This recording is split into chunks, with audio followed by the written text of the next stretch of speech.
मेरा नाम डॉक्टर मोहम्मद हुसैन है।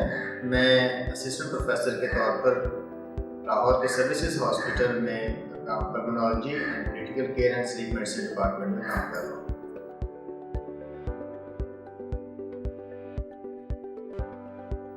आज जिस मौजूद पे हम बात करेंगे वो स्लीप एपनिया है। ऑब्स्ट्रक्टिव स्लीप एपनिया उसका एक पार्ट है, सेंट्रल स्लीप एपनिया उसका दूसरा पार्ट है। हम सारे के सारे समझते हैं कि खराटे लेना एक आम सी बात है और 40 साल की उम्र में तकरीबन 40% लोग यानी हर 10 में से 4 बंदे खराटे ले रहे होते हैं। खराटों का आम मतलब तो यही लिया जाता है कि ये बहुत अच्छी नींद सो रहे हैं, लेकिन तमाम खराटे अच्छे खराटे नहीं होते, क्योंकि खराटे में बहुत सारे लोगों में सांस बंद हो जाता है।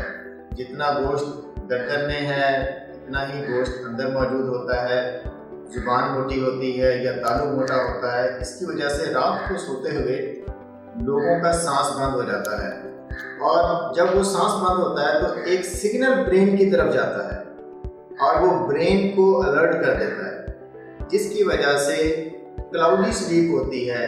वी ड्रीम टू स्लीप, हम सो नहीं रहे होते बल्कि एक ख्वाब में सो रहे होते हैं और दिमाग बार बार जाग रहा होता है, अलर्ट कर रहा होता है कि आप उठ के बैठ जाएं, आप साइड ले लें, आपका सांस बंद होने लगा है।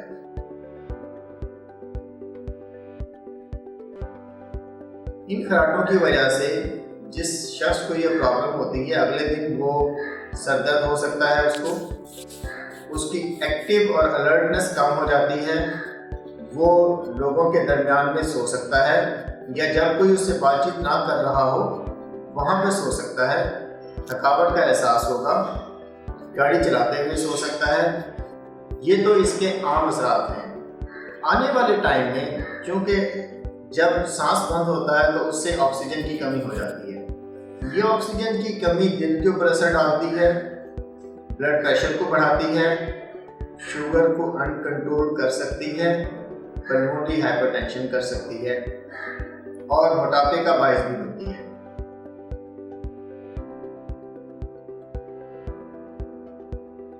तो खराटों की एक बड़ी वजह तो मोटापा है।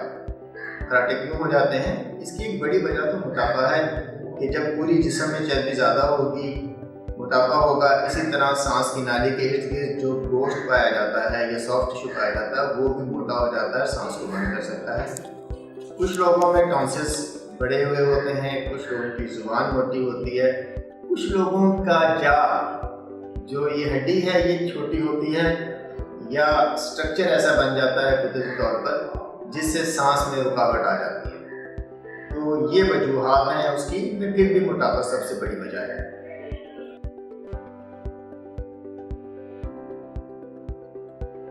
इलाज की जहाँ तक हम बात करते हैं कि ऐसे मरीज जिनको ऑब्स्ट्रक्टिव स्लीप एपनिया हो जाता है, जो खराटे लेते हैं और उसके साथ साथ उनमें उसकी सिम्टम्स भी पाई जाती हैं कि वो दिन के अंदर ड्राउजी रहते हैं और उनके एक्सीडेंट हो चुके हुए हैं या रिस्क ज़्यादा होता है या थकावट का शिकार होते हैं, मेमोरी का शिकार होते हैं या ब्लड प्रेशर अनकंट्रोल होता है या शुगर अनकंट्रोल होती है या रात के किसी पहर उनके दिल की धड़कन तेज़ हो जाती है या मुंह की खुश्की की वजह से उनको रात को बार बार उठना पड़ता है। ये वो लोग हैं जिनको इलाज की ज़रूरत है।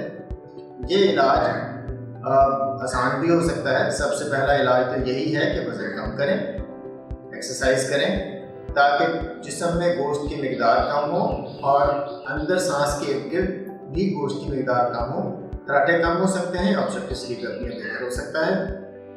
दूसरा तरीका ये है कि अगर टॉन्सिल्स बड़े हुए हैं तो उनकी सर्जरी करवा दी जाए। और भी सर्जिकल ऑप्शंस मौजूद हैं, यूरोप्लास्टी हो सकती है और इसके अलावा कुछ ऐसी डिवाइसेस हैं जो यूज़ की जा सकते हैं। मैंडिबुलर एडवांसमेंट डिवाइसेस हैं कि जां को आगे कर दिया जाता है, नाक के अंदर कुछ डिवाइसेस लग जाती हैं जिससे नाक का प्रेशर बढ़ जाता है।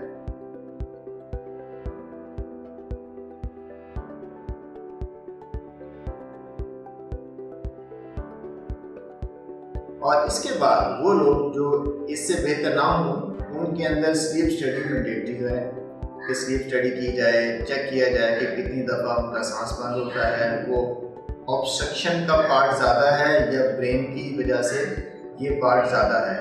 तो स्लीप स्टडी हमें बहुत हेल्प करेगी डिफ्रेंशिएट करने में, डिजीज़ की सिवियरिटी को जांचने में और इलाज का फैसला करने में। तो आपको अपने पल्मोनोलॉजिस्ट या स्लीप स्टडी स्पेशलिस्ट से मिलने की ज़रूरत होगी।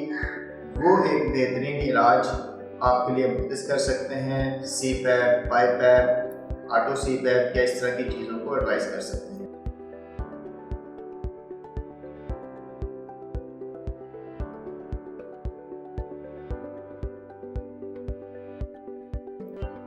इसका फ़ायदा क्या होगा अगर आप इलाज करवाएंगे?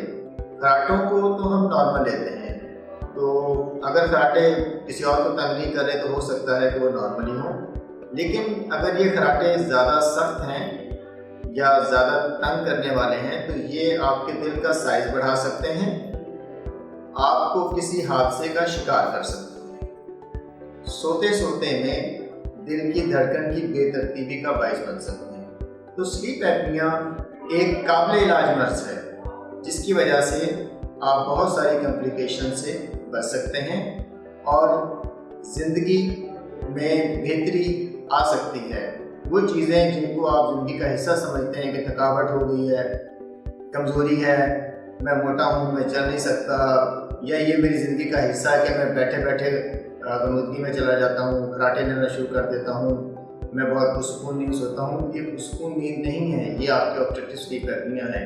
आप भी दूसरे लोगों की तरह अलर्ट रह सकते हैं। तो अपने स्लीप एपनिया का डायग्नोस करवाएं और इसका इलाज करवाएं और पूरी ज़िंदगी बसर करें।